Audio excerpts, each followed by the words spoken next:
Want to watch a bunch of idiots cram a Chevy small block into a Porsche 944? Well, it's your lucky day.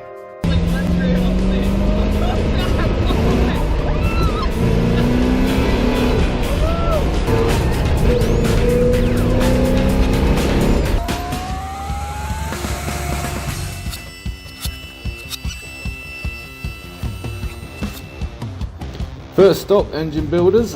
Quite a fascinating yard, as you can see, to pick up our new motor. Yes, our rebuilt Chevy small block.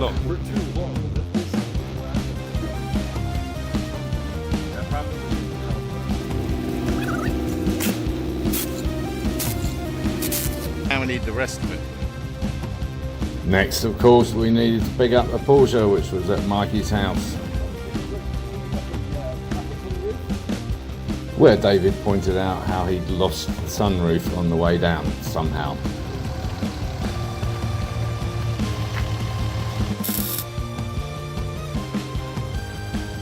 Before we could get it off the trailer, we had to weld up the new steering column, as we've been fitting an electric power steering unit, which we have yet to try out, but we're quite excited about the whole thing. Mike's on fire. You out now? Anymore. Not anymore? You good? Yeah. Okay. A little smoky.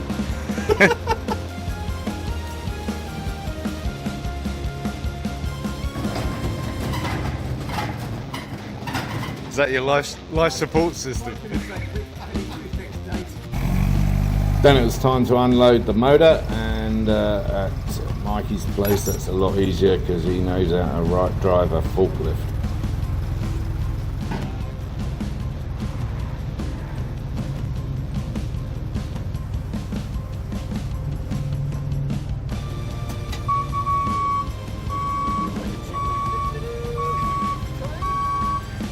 Thomas the Tank Engine.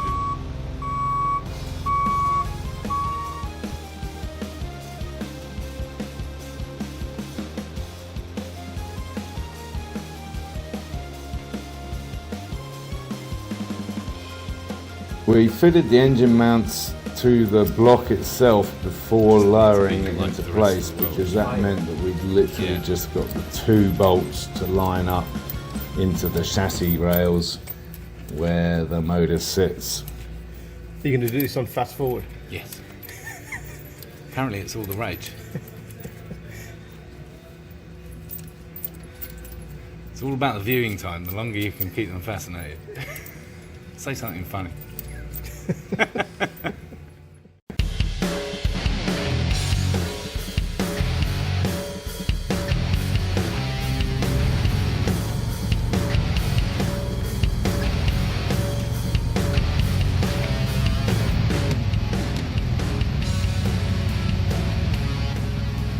So we carefully dropped it into place, and no, Rick wasn't controlling things with his mobile phone. He was busy online dating at the time. Those of you who watch the Stratos build will know that we installed the motor using the forklift, and Mike's precision with this particular instrument makes life very easy indeed, and we did the same thing here with the Porsche.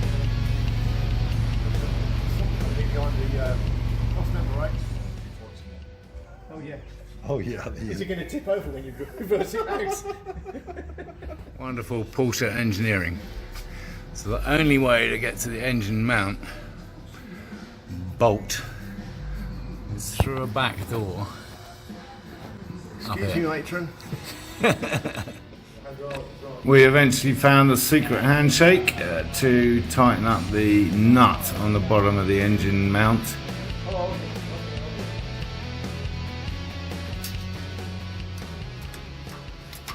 And that's where it sits up there. At the moment it's resting on the steering knuckle, and also sitting on the cross frame there, so we're just going to shim it up about 1/4 of an inch.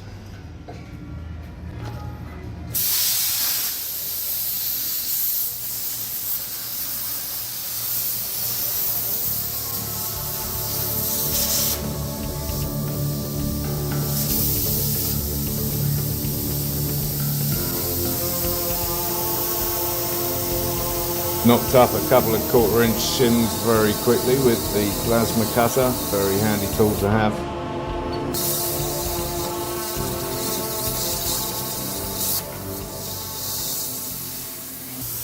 Bingo, 2 new shims. Next up, it was time to fit the thrust converter to the back of the bell housing. As you can see, our old one, it's got a bullet hole in it. Don't know how that happened actually.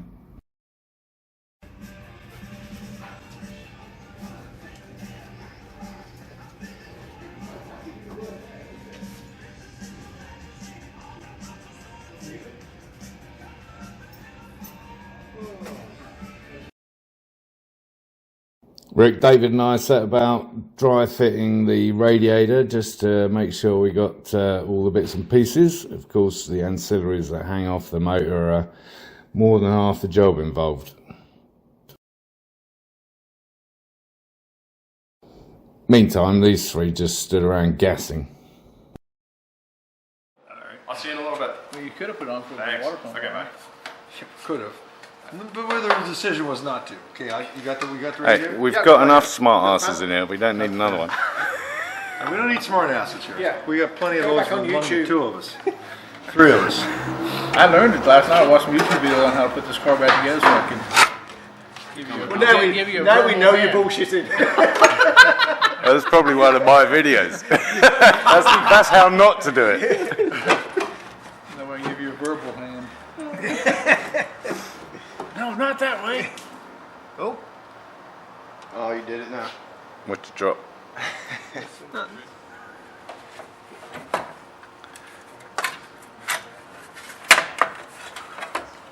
yeah. Eventually.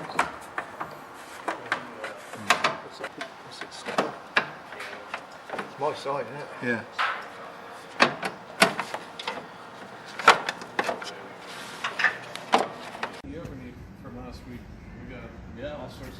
Well, at the end of day one, there was still a long way to go.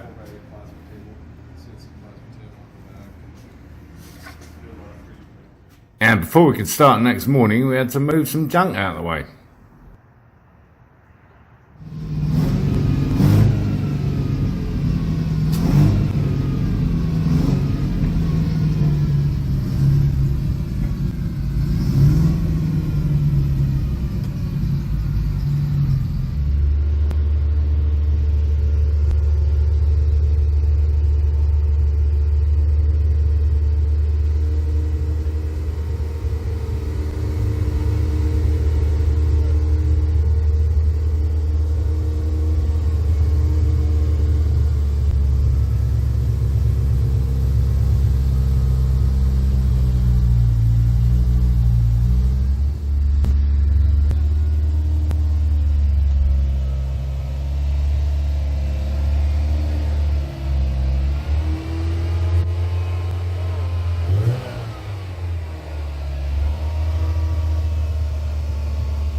Last time around we had a threaded rod that went through the screw thread actually in the bell housing, and then we had a lock nut on either side of it. But this time around we decided to use some flathead Allen bolts, and we dished the actual conversion element for those flatheads to sit nice and flush, and then just put some lock nuts on the back so it's clamped down nice and tight. Next up, water pump, having got some new gaskets for it. Put the gasket. There's only 3 settings. There's nice, easy fit, snug, bloody tight, and very bloody tight. I thought it was FT. It's a 1-finger tight. I was trying to be polite. Well, it was a play on Martini. Once upon a time, it looked kind of like a Martini race car. And one of the guy's wives was Marty, so Martini. Not And she racing. wasn't racing. So We'd also managed to procure a pilot bearing puller, a very specific tool, and that made quick work of that. as you can see, it was pretty bashed up. Hanging the alternator off the side of the block proved a little complicated in terms of working out how the mounting actually worked. But you can see there underneath there's the adjustment rod. New front piece, bowl, whatever. Yeah. And of course the crowning glory. Yes, the Holley Carburetor. That's because Also it's by JB rebuilt. Weld. Indeed. I wish. Actually being sponsored by Jim has worked out quite well. Rick tied in all the fuel lines, the fuel rail and vacuum devices.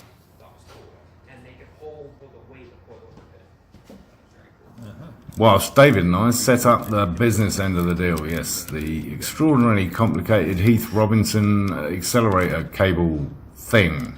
How tight it needs to be. Not very. While Mikey was busy underneath, banging away, getting the new pilot bearing into position. Critical for our first test fit of the torque tube itself and engaging the business end of the drive shaft. I think I've said before that this is the critical part. Where we first built this car, we destroyed a number of those conversion units that sits on the back of the bell housing and allows the Chevy motor to talk to the Porsche transmission. If that pilot bearing is not seated properly, it will come loose, it will waggle about, and it will destroy everything in its path. So having set it in there, it was very difficult to see. So what we did was squirt some paint in there, allow it to dry, remove the actual shaft and see how much was unpainted, i.e. how much we'd got into the bearing itself, and it was all good news. And we'll look at the key to getting that exactly right every time in the next episode when we complete the ancillaries and get that transaxle back in place. So we finished up for the weekend and had to put the toys away again. So do not adjust your set just yet, because there's that to come. Yes, shuffling Ferraris around. Anyway, thanks for watching. I hope you enjoyed the video. If you did, give it a thumbs up if you thought it was any use at all, even mildly amusing perhaps. And if you haven't already, subscribe down here. And of course, encourage others to watch my lunacy.